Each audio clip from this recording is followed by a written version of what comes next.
mila fiovagna African tanagna mijaly nefa zay mbola tamagna African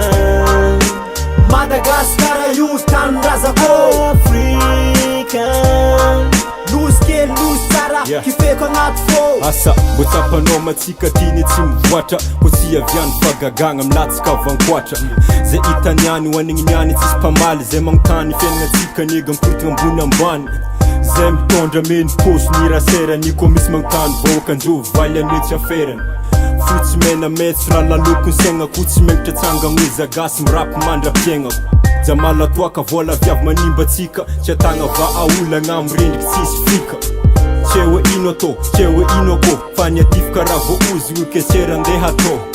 ke rapirapy fa raha hevitry tsy atonga saigny apetraka kokoragna midago za miaigny African mila fagnampiagna mila fiovagna African tanagna mijaly nefa zay mbola tamagna African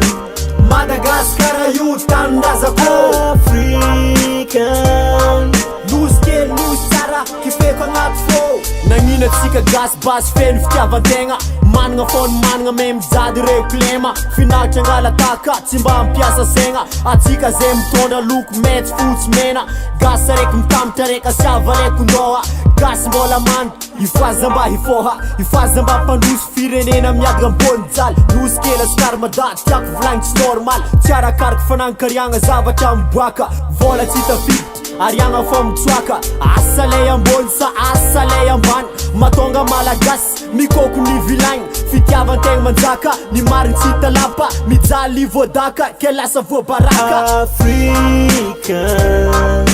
mila fagnampiagna mila fiovagna African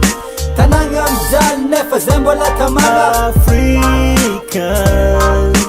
Madagasikara io tanindrazako African Nosy kely nosy tsara kifeko agnaty fô malaza mahay miavagna malaza mihina gasy fiavanagna tsika malagasy nefa kolotsaigna mahagasy zao tsy hita manjaka ny avantita ezaeza misy atsika mbola fadin'olo mijaly konatsika ke mila miketrika mila mikandro amizagny mba ho tafita ke niadiady ajanony fitiavantegna ajanony kolokolo mampanjaka fitsagnambahoaka African mila fagnampiagna mila fiovagna African tanagna mijaly nefa zay mbola tamagna African